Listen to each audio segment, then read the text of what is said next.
Play this video by Significant B-Sides. He is I guess you would say he's like a hip hop reviewer.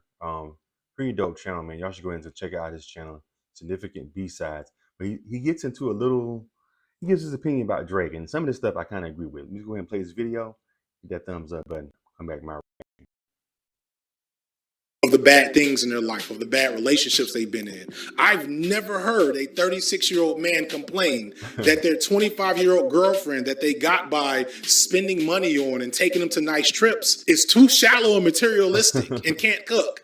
Like, you don't hear people say stuff like that with a straight face. And this is where I think I got my epiphany that Drake is what happens when the bitter, frustrated, bullied dork actually gets that glow-up experience that all bullied, put-upon dorks imagine in their quiet moments. Except in Drake's case, there's never been an opportunity to unpack or own the, lasting trauma and flaws and issues that came from that type of experience, because Drake has been shielded from maturing by money and success and fame and clout and power. For those who weren't there or may not have been paying attention, before Drake was Champagne Poppy, he was Jimmy Brooks, a side character in Degrassi Junior High, a tween drama that mostly aired in Canada. And after that, he was Aubrey Drake Graham, a talented but incredibly uncharismatic, kind of gawky looking. Did he say gawky looking? He did look, if you look right here, Drake got his swag as he got older. Because when he first came out, he was kind of like, I don't think too many chicks was checking for Drake. Like, ooh, he fine. He was like the forefather of like the nerd rap, I think. Him, Kanye, well, Pharrell, Kanye, Drake, and I would say Tyler the Creator, or like the forefathers of like the geek rap era. And clearly dorky, tried-hard wannabe rapper from Canada, who in any other era of hip-hop would never have been given the chance to make any waves, let alone become That's how you really feel, brother, or even dominant artist in hip-hop culture. Again, go watch the full video for the full breakdown. It's clear Drake is still Jimmy Brooks. He's still Aubrey. He's still a dork. He's a cornball, and I say that as a dude who is also still a dork and a cornball. Corn recognize corn. And like those ostracized outsiders, Drake. I don't know. When Drake first came out, I kind of got cornball and dork. But I feel like he's grown into he got a little bit of swag. Although now with this new album he got out, he wearing the little girl hairdos he's wearing. That's putting him back into the cornball section, I think. If he would have stayed clear from that when he came out with that, with these, I don't know, barrettes in his hair. Okay.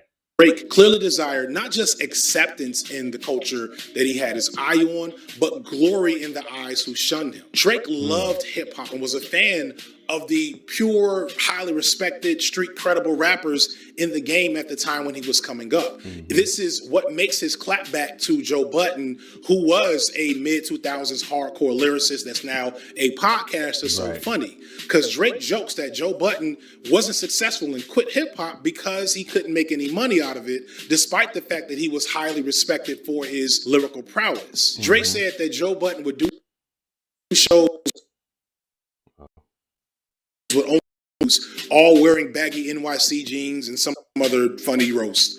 But clearly doesn't think about the fact that if Joe Budden would have did a show back in those early 2000s, Drake would have been the type of dude to go there. Before becoming the biggest rapper in the world over the last decade, Drake was constantly disrespected, joked about, called soft, gay, spit on, and literally slapped by Puff Daddy one time in public. Drake wanted acceptance and respect in the hip-hop world like Joe Budden had, and did not get it. But you got to give him credit. He persevered and eventually made it to the top without the approval of the culture. Although there's a whole other set of problems with how that happened. Again, which is he changed him. Like I say, him and Kanye, Pharrell, they changed hip hop from that street kind of rap. You know what I'm saying? And look, Drake is the biggest rapper in hip hop right now. So it's something to be said about that, to be looked at as the nerd cornball to now you're running hip hop pretty much, you know?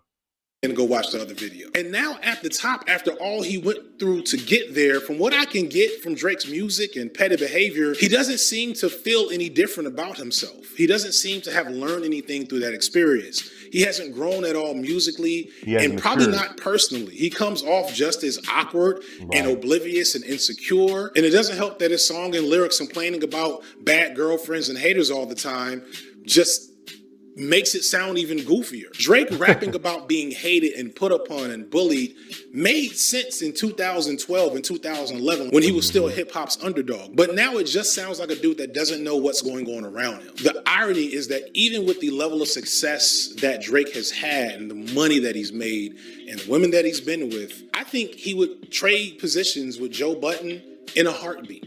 If not just to get that respect that he still doesn't have. That was the main reason why he became a rapper in the first place. And I don't even like Joe Budden. I didn't like his music. I don't like his pot.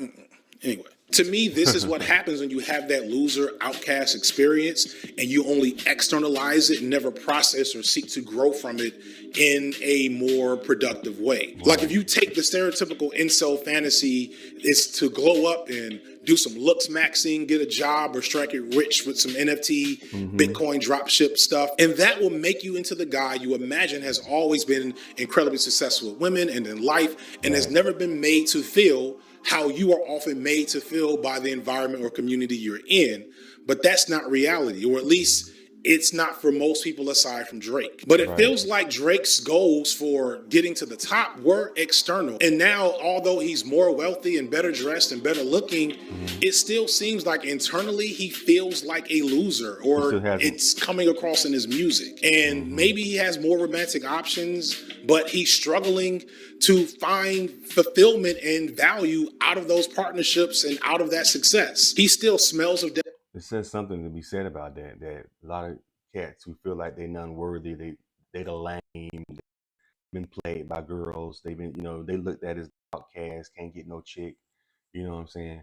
Even so, they dream of one day, oh, I'm gonna get that big money, I'm gonna be rich, and I'm gonna show them. And a lot of cats don't get to that point, but Drake has, and he still don't feel. He still kind of feel like the nerd outcast, even though he has everything that the nerd outcasts dream about, even more so than the ones that he want to be. Like the Joe Buttons, he's bigger than them, and he still feels insecure. So that's a mental thing, but you have to seek counseling for that, I think.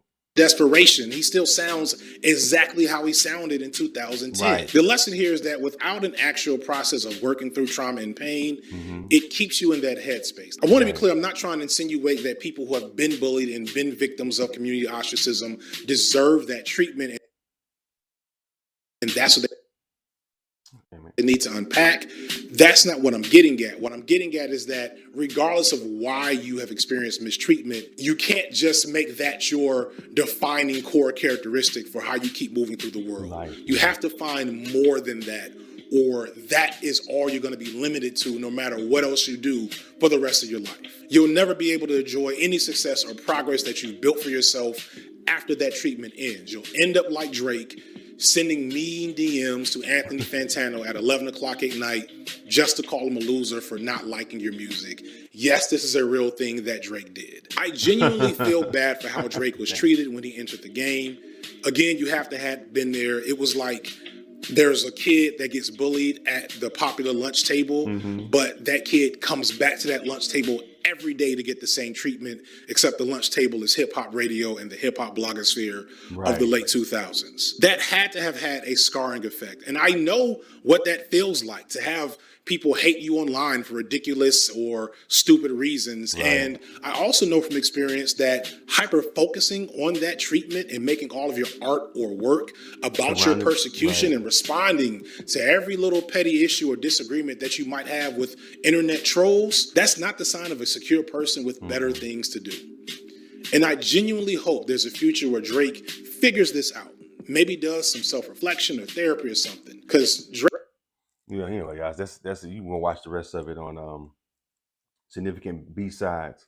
Yeah, I mean, this picture says it all right here. I mean, if you saw this, you know what I'm saying? If somebody would have told you, if you was somewhere around when they was taking this picture and somebody told you that this kid right here is going to be the biggest hip hop star in the world in the next, I guess this is what, 15 years ago he did this picture right here? Probably longer than that, right? Yeah, maybe 12, 20 years ago because he was a teenager. He's 37 now. So, yeah, if somebody would have told you that this kid right here is going to be one of the biggest hip hop artists across, in the world, in the world of hip hop, you'd be like, what? This kid? You know what I'm saying? this dude here? So I think that's what it is. I think you have to see a therapist, man. A lot of times when you that bullied guy, you kind of got to see a therapist, or you guys just got to move past it. Like, you know what? I ain't that dude no more. But people think that about me. I can't, like what Deion Sanders say. If how I am makes you think I'm a certain way, that's how you think of me. I don't think of of myself like that. So don't hang around with cats that think of you that way. You think I'm that way, but I'm not that way. But hey, I'm not gonna see you.